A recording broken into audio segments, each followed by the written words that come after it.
Zoti Boçi, natyrisht që kjo është e pa drejtë, me thënë drejtë. Atë doja të thë edhe unë, kemi që nga mëngjesi këtu, kemi kaluar vetëm një pikë të rendit ditës, në cilën vetëm kjo ana këtej ka folur për aktin normativ, ndërkohë që ana juaj nuk ka thënë asgjë për aktin normativ. Tani vim tek pika e dytë. Ju personalisht folët 10 minuta, nga cilët 9 minuta e 30 sekonda për një aktivitet politik partijak tuaj dhe vetëm 30 sekonda për këtë marrëveshje. Dhe një merrni dhe 3 minuta tjera për të folur për një element që s'ka lidhje për marrëveshjen. Tashi nuk është e drejtë, ashtu siç nuk është e drejtë e folura me atë gjuhë që sapo dëgjova këtu nga doktori. Dhe vërtet nga doktori nuk e pres, që të thua shoroft Italia, bravo Italis, bravo qeverisë italiane dhe turp qeverisë shqiptare, që është palë në këtë marrëveshje, domethënë nuk shkon. Nuk është gjuhë partneriteti kjo gjë, doktor, të lutem. Nuk është gjuhë partneriteti kjo gjë. Pa tjetër që mund ta kritikoni qeverinë, ta shani qeverinë, sa doni, nga mëngjes deri në darkë. Po të paktën për këtë dokument që është këtu përpara, nuk ka arsye për çfarë ta shash. Marrëdhëniet me Italinë nuk kanë qenë kurrë në këtë nivel. Dhe ju e dini fort mirë këtë gjë. Kurrë. Edhe në qeveritë më parshme të Partisë Socialiste, edhe në qeveritë më parshme të Partisë Demokratike. Nuk hyn kurrë në një kornizë të tillë të zhvillimit ekonomik dhe të gjithëanshëm shoqëror.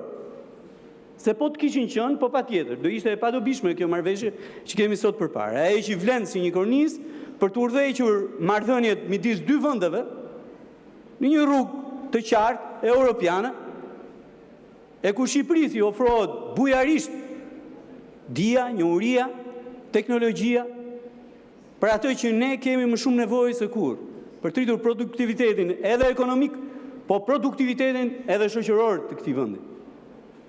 Fushat që janë përshkruar në këtë marrëveshje, si pjesë e këtij bashkëpunimi, janë jetike për Shqipërinë, duke filluar nga shëndetësia, për cilën flisni ju. Me të drejtë edhe kritikoni ju, siç kritikojmë dhe ne. Dhe çfarë duam? Duam të marrim me ekselencën italiane në shërbimin shëndetësor, me qëllim që atë që Italia e ka arritur në kaq e kaq vite, që e mbron si shoqëri në kaq e kaq vite sistemin shëndetësor publik, ta kemi edhe ne këtu. E dyta vjen industria, ku ne jemi deficitar. Deri tani kemi qenë thjesht dhe vetëm fasoni, përgjithsisht fasoni i Italisë. Të ndërtojmë, të lutem, të ndërtojmë industritë përbashkëta me Italinë, duke filluar edhe nga industria e sigurisë, po patjetër që është një avantazh shumë i madh për ne. Për të folur eksaktësisht për atë që edhe ju folët, po në një dimension komplet tjetër që ka të bëjë me arsimin, e ku Italia ka përvojë qindra vjeçare, e ku ne në po kaq vite jemi deficitar maksimalisht. Është shumë e thjeshtë të flasësh sot për Universitetin e Shqipërisë, po ne jemi bërë vend me universitet pas luftës. Pas luftës. Ndërkohë që ata qindra vite. Edhe një herë, qindra vite Italia po flas. Dhe natyrisht kjo gjë na duhet. Për më tepër që të ridimensionojmë universitetet tona në kushtet në të cilat ndodhemi.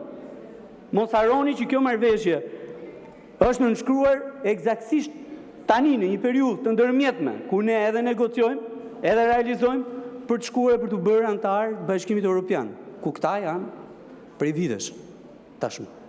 Ajo që doja të thoja unë ka të bëjë me faktin që ne me Italinë kemi tejkaluar çdo gjë. Kemi pas histori të mirë, ashtu siç kemi pas edhe luftra midis dy vendeve, dy të paktën. Po kemi tejkaluar çdo gjë në arkun e 35 viteve. Dhe ecim përpara duke jo vetëm çuar marrëdhëniet në një nivel gjithmonë më të lartë, por në krahun tjetër duke zgjidhur të gjitha problematikat. Niveli i integrimit të shqiptarëve në Itali është në kuota maksimale. Ne nuk kemi probleme me Italinë as në kufi, as ke zyrat e biznesit, as tek zyrat e pronave. Zero. Dhe sa më shumë sa më lartë vete niveli i marrëdhënieve me Italinë, aq më keq duket Greqia. Aq më keq duket Greqia në raport me ne. Ky është problem dhe është problem shumë i madh për gjithë.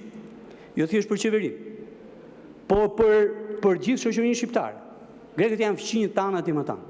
Dhe ne kurrë nuk mund të kemi ato marrëdhënie që kemi me Greqinë, dhe që nuk vijnë nga ne. Nuk vijnë nga ne. Tani ajo sjellja e përvitshme për Krishtlindje apo për Pashkë, për vit të ri, atje në kufit jugor të Shqipërisë është turpëruese për një vend antar të Bashkimit Evropian. Mënyra se si një pjesë e Greqisë politike i shikon shqiptarët, natyrisht është e papranueshme. Ne jemi atje jo vetëm si qytetar europian, si fqinj, po jemi atje edhe si një aset shumë i rëndësishëm ekonomik. Po ata nuk mund të na shikojnë ne thjesht vetëm si punëtor krau që s'kan të drejtën të kthehen në vendin e tyre.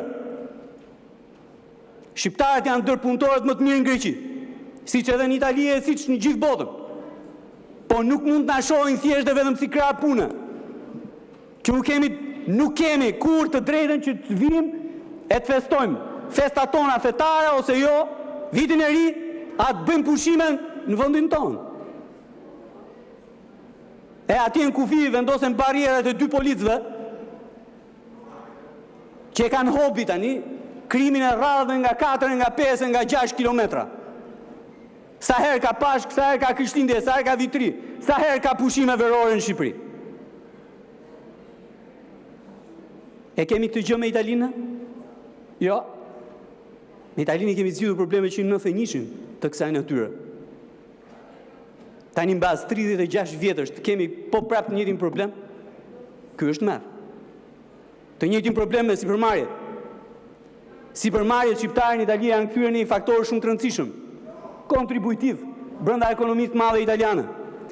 E që vlejnë, patjetër, vlejnë për t'i bërë atë thirrjen e vazhdueshme për të ardhur për të investuar këtu, në vendin e tyre tashmë.